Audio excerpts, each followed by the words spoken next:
Buen día, señores. Hoy veremos ya una clase de la unidad 3,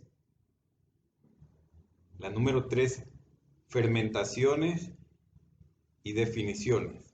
Bueno, la fermentación es un proceso en el que se descomponen las sustancias orgánicas complejas en otras más simples. El proceso de fermentación se produce obviamente por las enzimas, por eso habíamos hecho hincapié en lo que eran las enzimas. Esto conlleva a cambios químicos en las sustancias orgánicas.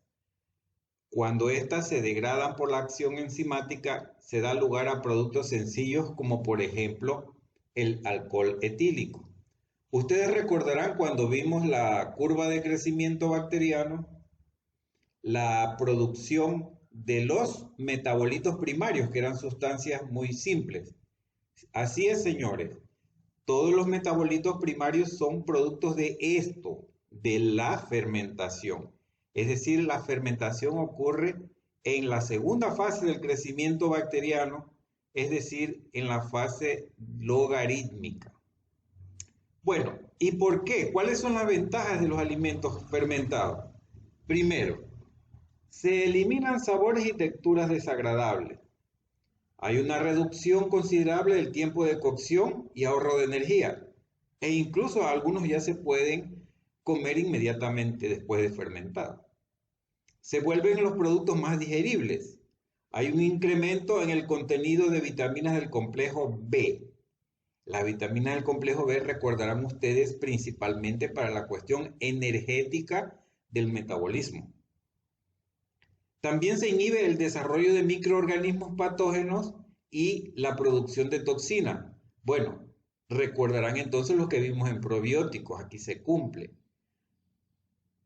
Y aumenta el tiempo de conservación del alimento. También es un método. Recuerden que ustedes como agroindustriales han visto métodos físicos, métodos químicos. Pues aquí están viendo el método de conservación biológica, aumentando el tiempo de vida útil de un alimento.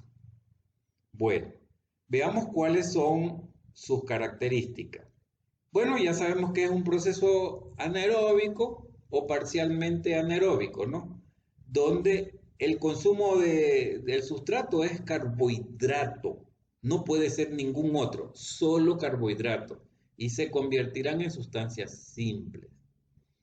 Bueno, se conoce desde hace mucho tiempo la fabricación del vino, los panes, los quesos. Llevan con nosotros en el planeta más de 4.000 años esos alimentos. En algunas culturas son considerados hasta alimentos con connotaciones tipo religiosas. Luego, ya con el advenimiento de la ciencia, Pasteur es el que reconoce el proceso que están haciendo los microorganismos en la contaminación de unos productos que los echan a perder, pero también en algunos productos que después se descubrió que era positiva su intervención. Entonces aquí se menciona el caso de Pasteur, ¿no? Que los descubrió cómo echan a perder los vinos. Y Appert, que el padre de la comida enlatada, se dio cuenta que el calor podría destruir la mayoría de los microorganismos. A partir de esos momentos, pues ya se comenzó a pensar muy en serio en los microorganismos. Los microorganismos también, sabemos, pues inhiben la producción de productos patógenos, de unos microorganismos patógenos. Por lo general, se trataba de buscar siempre los productos más consumidos, como el queso, el yogur, para que inhiban el crecimiento de los microorganismos patógenos. Bueno, para que ocurra la fermentación, se deben cumplir unas características, ¿no? El, el microorganismo debe ser capaz de crecer en el sustrato y un ambiente adecuado y que sea fácil de cultivar en grandes cantidades. debe ser capaz de mantener una constancia fisiológica bajo condiciones de cultivo y producir abundantemente enzimas para que ocurran los cambios deseados. También las condiciones requeridas para su crecimiento máximo y la producción de alimentos deben ser bastante simples y de hecho lo son. Recuerden algunas clases previas como la de las escalas, por ejemplo, que lo mismo que resultaba en una pequeña escala podría resultar a nivel industrial.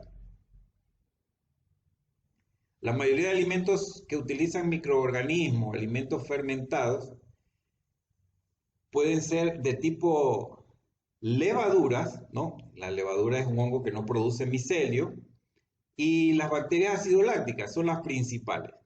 De estas acidolácticas, principalmente de género Saccharomyces, Lactobacillus, Leuconostoc, Streptococcus, Pediococcus, son los más utilizados. Bueno, algunos alimentos como por ejemplo el vinagre son combinación de organismos, ¿no? No solamente uno solo, sino que pueden actuar más de uno. La fermentación es comparable a un ecosistema y sus elementos son prácticamente iguales. Aquí tenemos nosotros un cuadro que nos habla de algunos tipos de nutrientes, ¿no? Obviamente, todos los nutrientes para la fermentación, señores, lo vuelvo a repetir, son del tipo carbohidratos, ¿no? Conocidos con el nombre también de azúcares.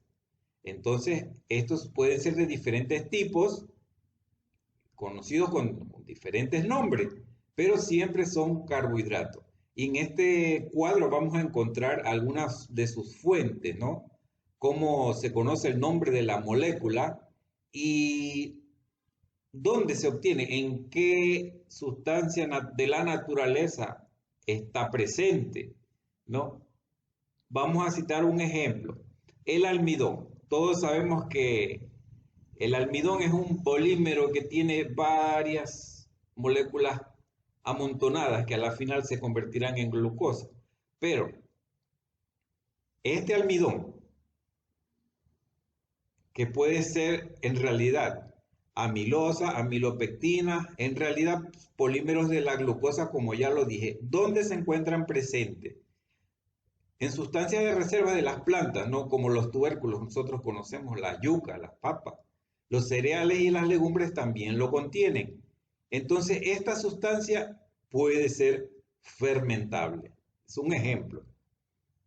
Ahora, hablemos de los microorganismos, ¿no? Aquí tenemos una clasificación. Las levaduras, las bacterias lácticas, y aquí tenemos las enterobacteriáceas, que son bacterias que se encuentran dentro de los intestinos, y acá otra bacteria llamada el Clostridium butyricum. Cuidado con confundirlo con el botulinum, que es otro, y ese sí es perjudicial. Bueno, condiciones como su hábitat, la temperatura, etcétera, etcétera, para que vean cómo son utilizados en la fermentación. Sus condiciones ideales de oxígeno, condiciones ideales de agua, condiciones ideales de pH, que son las que tendría que realizar el agroindustrial o la persona que los va a utilizar para hacerlos crecer con un objetivo determinado. También tenemos un cuadrito sobre el metabolismo. Recuerden que estos son ejemplos que estoy citando, ¿no? La respiración de algunos que es aeróbica, otros anaeróbicos, y que el tipo específico de fermentación, hablando ya de términos químicos.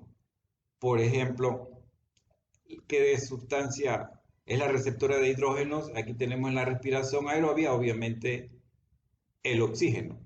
En la anaerobia, las moléculas inorgánicas como nitratos, sulfatos, el CO2. Y este tipo son de fermentación las moléculas orgánicas como las azúcares. Otro ejemplo que tenemos que tomar en cuenta. ¿Que cómo se clasifican? Bueno, desde el punto de vista práctico para agroindustria, tendríamos las fermentaciones lácticas. en las que todas van a producir ácido láctico. Las fermentaciones alcohólicas, que el microorganismo va a producir etanol, ¿no? El alcohol biológico. Y también las fermentaciones mixtas, en las que intervienen varios microorganismos sucesivamente, produciendo varios productos intermedios. Aquí tenemos los ejemplos del tipo de fermentación, cuál es el microorganismo, el sustrato que se consume y el producto que se elabora. Ejemplo, bueno, comenzamos aquí con una alcohólica o etanólica. ¿Cuáles son los que hacen? Microorganismos, la Saccharomyces cerevisiae es la más conocida. El sustrato puede ser malta de cebada, imagínense, los whisky vienen de allá, el arroz, la caña de azúcar, de donde viene la huanchaca, etc. El producto ya puede ser, bueno, etanol es la molécula, pero el producto en sí puede ser vino si viene de uva, cerveza si es de cereales, licores, etcétera, etcétera, ¿no? Bien, antes de terminar, no se olviden revisar estos recursos y bueno, la actividad. Gracias.